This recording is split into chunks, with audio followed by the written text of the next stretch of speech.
Hey everybody, and welcome back to the channel. On today's episode, I want to go ahead and cover the Kasa WiFi smart plug. I wound up getting this to put a few Christmas decorations in the front yard at my daughter's request. Normally, I don't put decorations in the front yard. I normally just do a tree in the house. But since she, is getting a little older and wanted to do something outdoors, I figured why not? And this guy is IP64 rated. I know it costs a little bit more than some of the other options that are out there on the market, but this is the only one that I'm aware of at this time that is IP64 rated. It's not directly integrated with SmartThings, but since it does have Alexa and Google Home support, I figured maybe we can get it working with some type of workaround. So we'll check into that. We'll do an unboxing real quick, and I'll set it up in the yard with the inflatables, and we'll see how it works. Okay, let's go ahead and get this unboxed and see what we have in the box. Get the keyboard out the way, and we'll get our knife.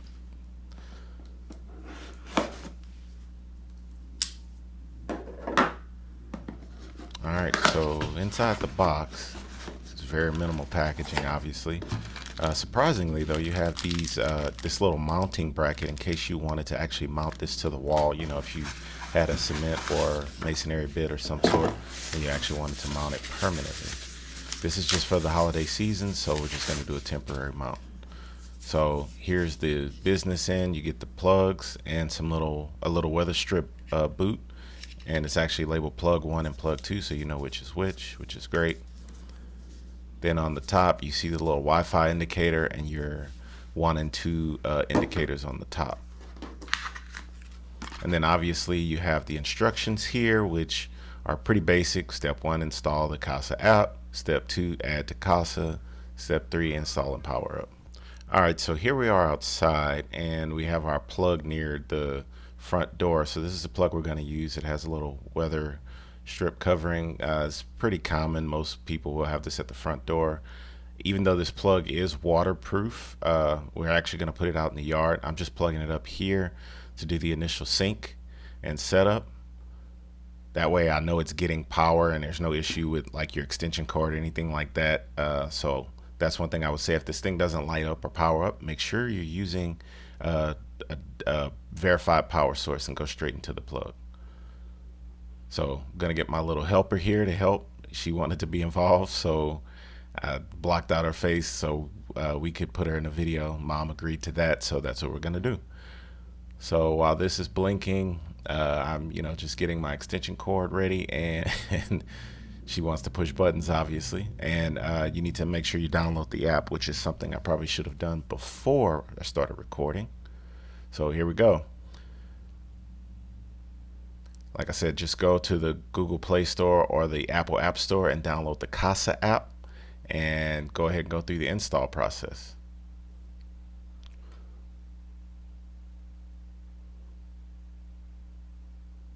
Once that finishes up, just go ahead and obviously hit open, click on create account, and you're going to type in your account information. Obviously I have that blocked out, but I mean, this is basic stuff just like we've done with some of the other apps and hardware we've installed.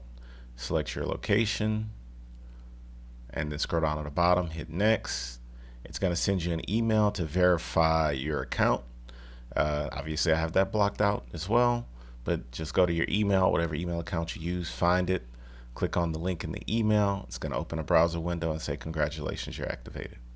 So then you go back to the other window and hit allow, and then hit get started, and then you're going to want to add a device.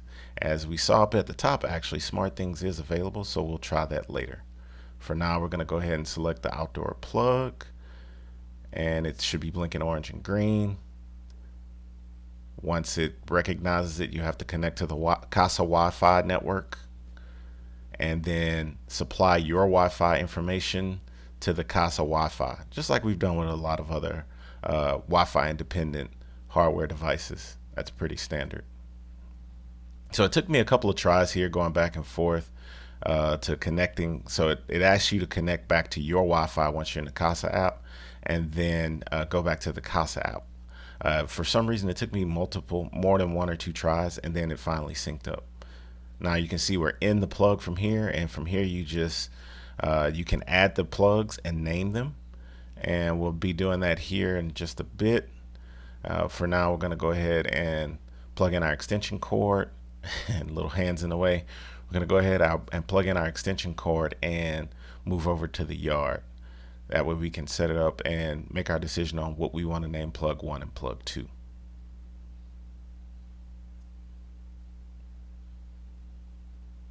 So plug 1, we're going to name it Snowman, and plug 2, we're going to go ahead and just select an icon for it and name it Reindeer. Since we have a snowman and a reindeer, we're going to probably add some stuff later, but just for today, that'll be the easiest way to identify the two.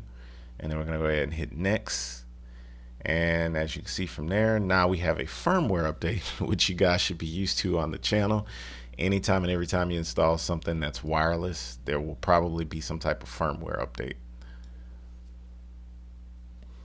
Okay, now that that's done, we're going to go ahead and go on to the next steps here.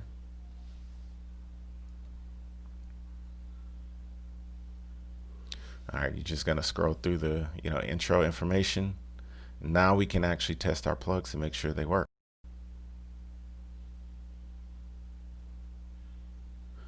So just a couple things I want to mention while while in the background we get these things all shored up and anchored down. So like I mentioned, this plug is IP64 rated, which means it can handle rain, dust, and stuff like that. That's why I'm comfortable putting it outdoors. So it is weather resistant, and the cover that quote unquote is included with it helps it to be weather resistant. So if you're not going to have anything plugged in it, make sure that little rubber boot you guys saw in the beginning, you make sure you get that plugged in to protect it if it's going to be out in the elements. You don't want to just have it not plugged in. So for it being outside, what I went ahead and did, and what I always do if I have something electrical that makes some type of joint connection, I tape them up with electrical tape, obviously, make a couple of revolutions to where water can't easily penetrate or get inside. And I'll show you guys that here in a minute. But right now we're going to test the on and off on them. And you can see the snowman's dying. And my daughter got a little freaked out.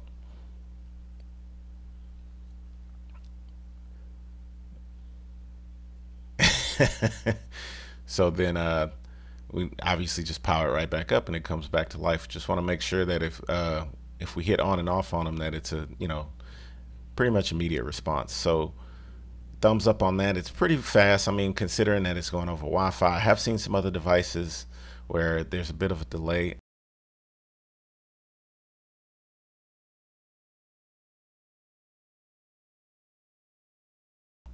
You guys know I'm really big on having devices that are isolated from an external network, just for security purposes. Although more recently I have been reviewing a lot of Wise stuff just to see how it would do for someone who's willing to accept some of those security holes. Not to say that they're major ones, but they are existing. So anyway, enough of that rant. Seems like everything out here is good to go. So we're gonna go ahead and transition here in a bit, and I'm gonna show you guys how I taped up the plugs. And it's actually a good thing I did, because literally right after doing this, it rained for like the next couple of days.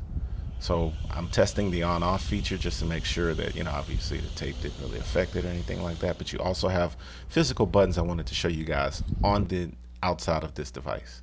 And there we go. That's the electrical tape job I did just to make sure water couldn't really penetrate this thing very easily per se. So as long as the connections are sealed and plugged in, you shouldn't really have much issues with water. All right, so here I just wanted to show you guys real quick how easy it was to just use the scenes that are pre-built, or you can create a little custom one inside this app. You don't need a separate hub or anything like that. You can pick whatever icon you want that's more arbitrary just for your preferences. But you can use this app to do basically an on-off schedule, just like you would any of the other outdoor plugs that have timers or anything like that built in. So this one obviously would be running off of your Wi-Fi's timing per se, or the app timing from the phone, more likely is what it's using. And it'll just basically do a sunrise, sunset, or sunrise, good night scene, as they have them labeled here. And you can also go into those scenes and manually fire them on and off. So that's the benefit to having the inbuilt app scenes. You can just run them like that. I'm pretty sure you can put a widget on the home screen as well, depending on the phone you're using, to have them at the touch of a button. That way you don't really have to, fool with the device or recalibrate or reset anything, even if you have like time changes and stuff like that. All right, so next I wanted to show you guys how to set up this smart switch into Google Home. And basically, you're gonna look for Works with Google, which is what you're gonna do with any third-party device. And it even says TP link in the description, so you know it should work. So we're gonna click on Works with Google, and we're gonna click on, actually no, we're gonna search for TP link.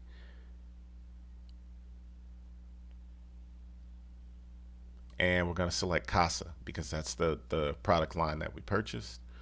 It's going to bring up this screen where you can log in, put in your login information that you created earlier, and it's basically from there just going to create a link between Google Home and the TP Kasa account that you set up. And right now it's going to go ahead and link those. And boom, just like that, you see reindeer and snowman. And we can, add them to a room here. And I'm just gonna select front yard, hit next, and that's it.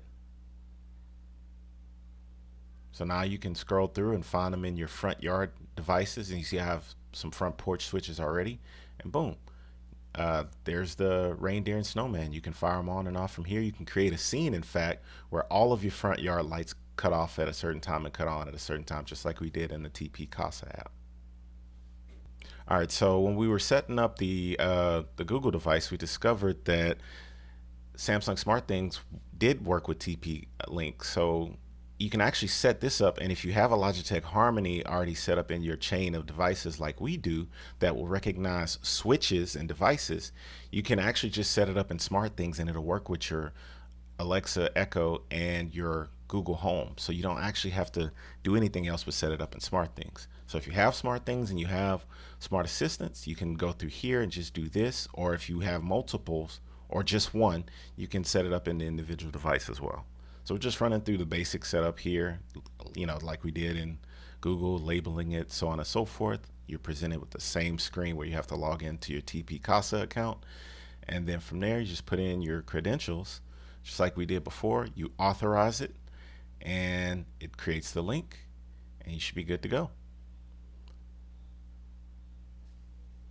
So now we're going to go back, and you see actually at the top, it actually just showed your snowman is connected with Alexa with the SmartThings Hub. So actually it's the SmartThings Hub connection that makes it connect back to those devices.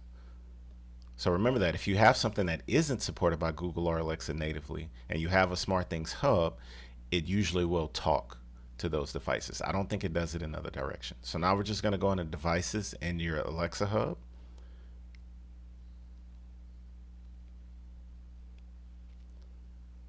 And boom, there you see you have the reindeer, and you can turn it on and off from here. All right, everybody, that's going to be it for today's video. Hopefully you guys enjoyed it and learned something. If so, make sure you guys give it a thumbs up and like and subscribe so you see more stuff like this as I post it. Also, remember to catch my upcoming vlog on my new MacBook Pro and some of the woes and some of the things that I've learned with that. See you guys on the next one. Later.